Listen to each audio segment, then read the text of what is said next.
Oda Benga's stolen life. From Congo hunter to Bronx Zoo cage, the ugly truth America tried to bury my name, Santiago D.C. Maria, and today's date is November 16, 2025. Let's rip the Band-Aid off this forgotten atrocity, because the story of Oda Benga is the kind of gut-wrenching nightmare that makes you question everything you thought you knew about civilized society, where a sharp-toothed Congolese hunter with a killer survival instinct got kidnapped, shipped across the ocean like cargo. And then, get this, displayed in a goddamn monkey house at the Bronx Zoo in 1906, while white crowds poked and laughed like he was the punchline to some sick evolutionary joke. Born around 1883 in the dense rainforests near the Kasai River in what's now the Democratic Republic of Congo, Oda was a member of the M-Beauty people. Yeah, the ones Europeans slapped with the derogatory pygmy label because apparently short stature made you subhuman in their twisted playbook, and he lived a life most of us couldn't hack for a weekend, tracking elephants with poison-tipped arrows, filing his teeth to points for biting through tough hides, marrying young, starting a family. The whole vibrant deal, until Belgian King Leopold Roman II rubber-harvesting goons turned his world into a slaughterhouse. Those force publique thugs, armed with Chicot whips and quotas that demanded hands as proof of kills, rolled through villages like a plague. They massacred Oda's wife and kids right in front of him, left him for dead after a bullet grazed his side.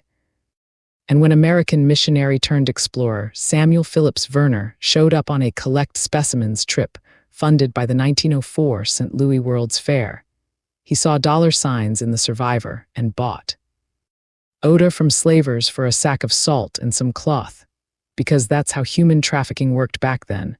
No questions asked, fast forward through the hellish Atlantic crossing in chains, and Oda lands in America billed as a pygmy cannibal.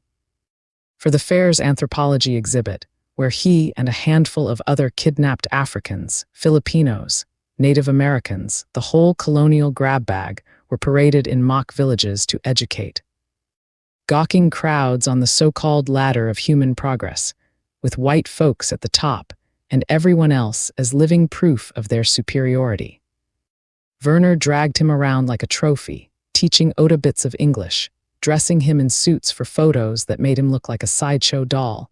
But when the fair wrapped and the missionary ran out of cash, he dumped Oda on the doorstep of the New York Zoological Society, run by eugenics cheerleader Madison Grant, author of that racist screed The Passing of the Great Race, who thought nothing of tossing the man into an orangutan enclosure with a sign that read The African Pygmy, Oda Benga.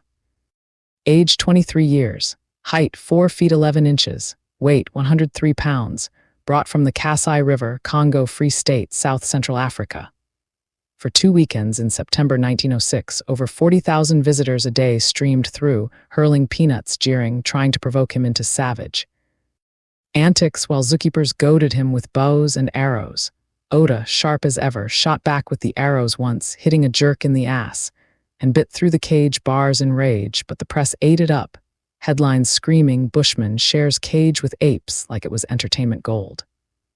The backlash finally boiled over when black clergymen like Reverend James H. Gordon of the Colored Baptist Ministers Conference stormed the zoo, calling it blasphemy and a stain on humanity.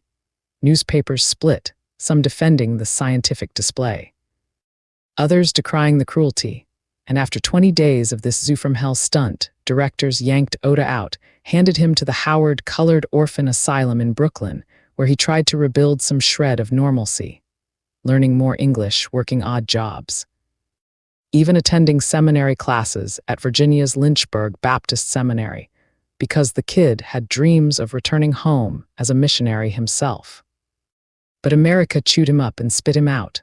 Homesick, traumatized, barred from sailing back to a Congo now unrecognizable under colonial boot, Oda fell into depression. And on March 20, 1916, at age 32, he stole a revolver, built a small fire like the ones from his village, and shot himself through the heart in a final act of reclaiming control over a life that had been stolen piece by piece. They buried him in an unmarked grave in Lynchburg, and for decades the whole saga got whitewashed or ignored, Textbooks skipped it. Zoos pretended it never happened until activists in the 2000s pushed for memorials, apologies from the Wildlife Conservation Society in 2020, and a headstone that finally says his name loud and proud.